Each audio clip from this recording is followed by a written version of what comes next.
जय हिंद दोस्तों, स्वागत है आपका। और आज हम पढ़ने वाले हैं सामान्य ज्ञान के इम्पोर्टेंट क्वेश्चन। एनसीईआरटी बेस्ड ये क्वेश्चन आपकी परीक्षा में बार बार पूछे जाते हैं। वीडियो पूरा देखिएगा, चैनल को सब्सक्राइब कर दीजिएगा। अगर हाल फिलहाल के किसी एग्जाम की तैयारी कर रहे हैं तो ये इम्पोर्टेंट टॉपिक है, इसमें से आपको जरूर मिलेगा। तो चलिए शुरू करते हैं क्लास को। पहला क्वेश्चन दिया गया है आपको, समुद्री जल की लवणता का औसत मान क्या है।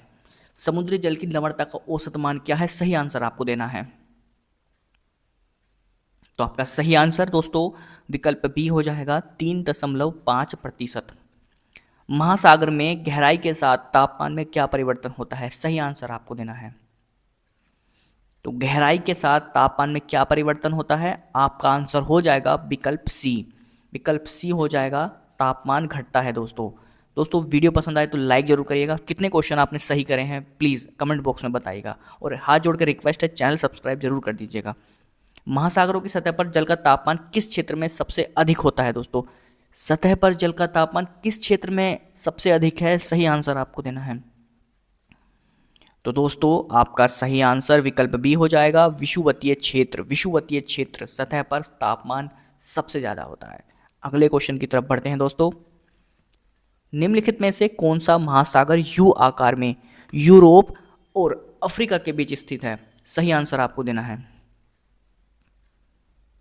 तो आपका सही आंसर विकल्प बी हो जाएगा, अटलांटिक महासागर। दोस्तों जितने भी क्वेश्चन मैं करा रहा हूं सभी एनसीईआरटी बेस्ड हैं और आपको एग्जाम में जरूर देखने को मिलेगा। विश्व की सबसे लवणता युक्त समुद्री जलधारा किस महासागर में पाई जाती है, सही आंसर आपको देना है। तो आपका आंसर विकल्प सी हो जाएगा, भूमध्य सागरीय जलधारा यानी कि अटलांटिक। दोस्तों सी माउंट किस प्रकार की आकृति होती है, सही आंसर आपको देना है। दोस्तों जितने भी क्वेश्चन है सारे इंपॉर्टेंट हैं, सही आंसर दे दिए।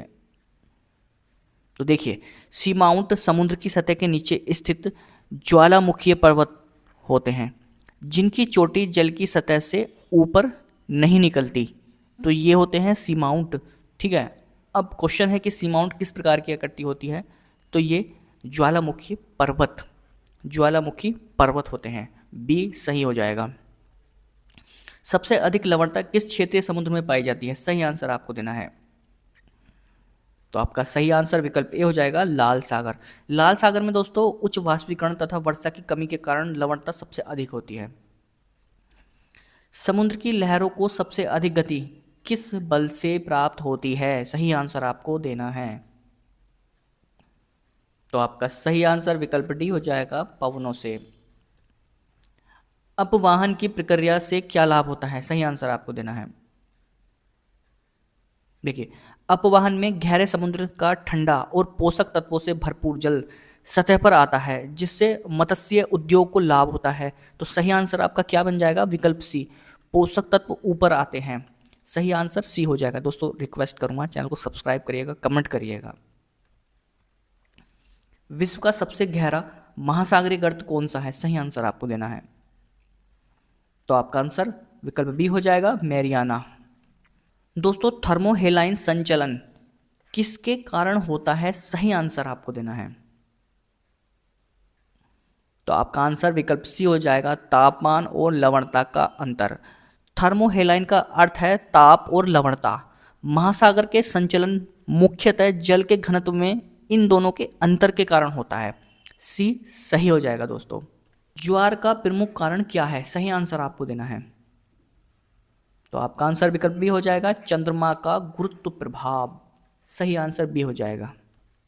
निम्नलिखित में से कौन सी एक ठंडी महासागरीय धारा है,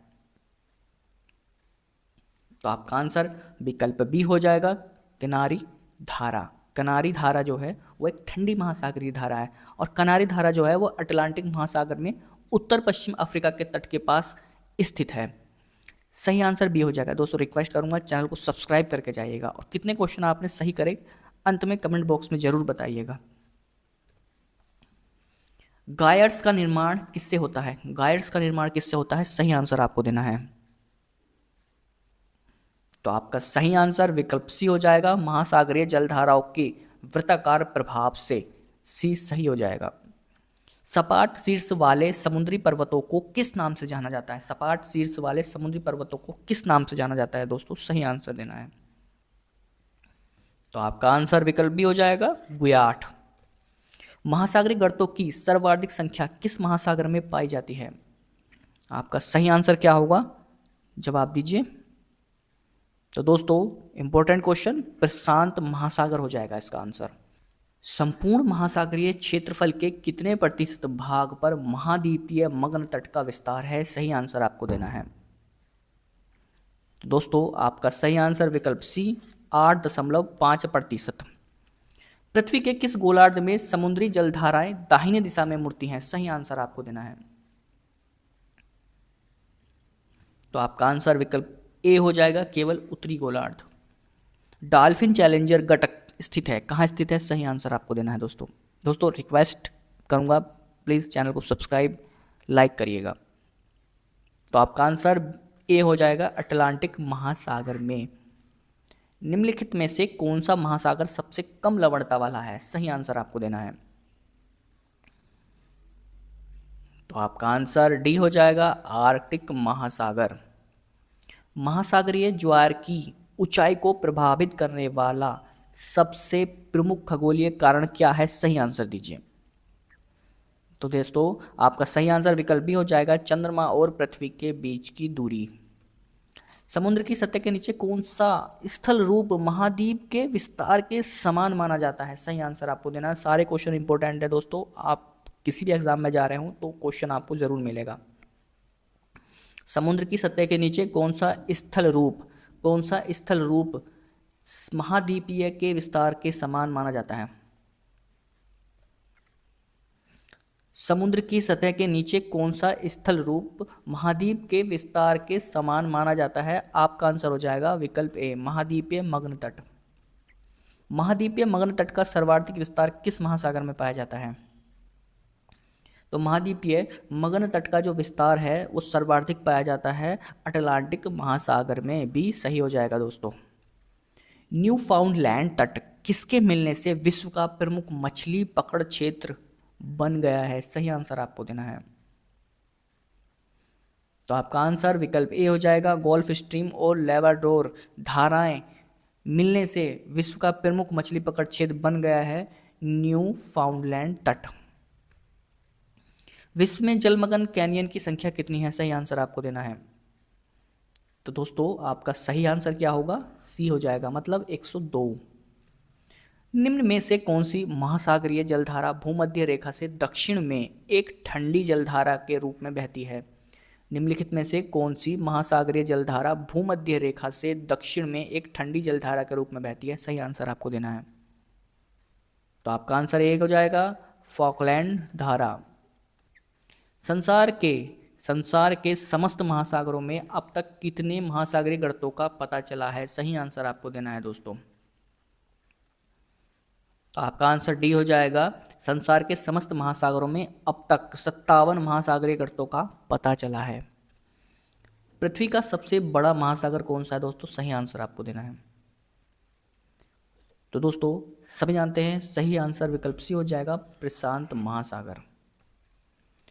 समुद्र जल की लवणता पर सबसे अधिक प्रभाव किसका होता है? सही आंसर आपको देना है। तो आपका आंसर सी हो जाएगा, वर्षा और नदियों का जल। समुद्री जल की लवणता पर वर्षा का और नदियों के जल का प्रभाव सबसे ज़्यादा होता है। सभी क्वेश्चन दोस्तों एनसीईआरटी बेस्ड हैं। वीडियो पसंद आए तो लाइक जरूर करके जाइएगा, रिक्वेस्ट चैनल सब्सक्राइब कर दीजिएगा। अटलांटिक महासागर की सबसे प्रसिद्ध गर्म जलधारा कौन सी है? सही आंसर आपको देना है।